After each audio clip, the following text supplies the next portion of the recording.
মাওলানা আব্দুল হামিদ খান ভাসানী। একবার চীন থেকে ফিরতি পথে পাকিস্তানে নেমেছিলেন ভাসানী। মেয়র এক নাগরিক সংবর্ধনা দিয়েছিলেন ভাসানীকে। ভাসানীর মাথায় তালের টুপি আর পরনে লুঙ্গি। স্টেজে উঠলেন ভাষণ দিতে। ভাসানীর সুরত দেখে দর্শক শ্রোতাদের মধ্যে গুনগুন মন্তব্য, ইয়ে তো মিসকিন হ্যায়। কোরআন তেলাওয়াত দিয়ে ভাসানীর বক্তব্য শুরু হতেই ওই শ্রোতাদের কণ্ঠে আরেকটি মন্তব্য ভেসে এলো, ইয়ে তো মৌলানা হ্যায়। ভাসানীর রাজনৈতিক বক্তব্য শুরু হতেই ওই একই দর্শক শ্রোতারা বলে উঠলেন, আরে বাহ, ইয়ে তো পলিটিশিয়ান হ্যায়। ভাসানী যখন বিশ্ব পরিস্থিতি ও বিশ্ব মোড়লদের শোষণ পীড়ন নিপীড়নের কথা বলতে শুরু করলেন, তখন ওই একই দর্শক বলে উঠলেন, হায় আল্লাহ, ইয়ে তো স্টেটসম্যান হ্যায়, মজলুম জননেতা, উপমহাদেশের রাজনীতির প্রবাদ পুরুষ মাওলানা আব্দুল হামিদ খান ভাসানী।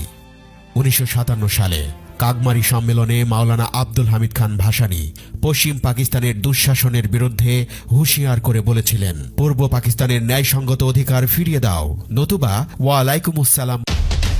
সভা আরম্ভ হবার সাথে সাথেই 144 ধারা জারি করা হলো। পুলিশ এসে আব্দুল হামিদ খান ভাসানীকে একটা কাগজ ধরিয়ে দিল। তিনি বললেন, মানি না 144 ধারা, আমি বক্তৃতা করব। মাওলানা সাহেব দাঁড়িয়ে বললেন, 144 ধারা জারি করা হয়েছে, আমাদের সভা করতে দেবে না। আমি বক্তৃতা করতে চাই না, তবে আসুন আপনারা মোনাজাত করুন, আল্লাহু আমিন। মাওলানা সাহেব মোনাজাত শুরু করলেন। মাইক্রোফোন সামনেই আছে। আধ ঘন্টা পর্যন্ত চিৎকার করে মোনাজাত করলেন, কিন্তু কিছুই বাকি রাখলেন না। যা বলার সবই বলে ফেললেন। পুলিশ অফিসার ও সেফাইরা হাত তুলে মোনাজাত করতে লাগলো। আধ ঘন্টা মোনাজাতে পুরো বক্তৃতা করে মাওলানা সাহেব সভা শেষ করলেন। পুলিশ ও মুসলিম লীগওয়ালারা পুরো বেয়াকুফ হয়ে গেল।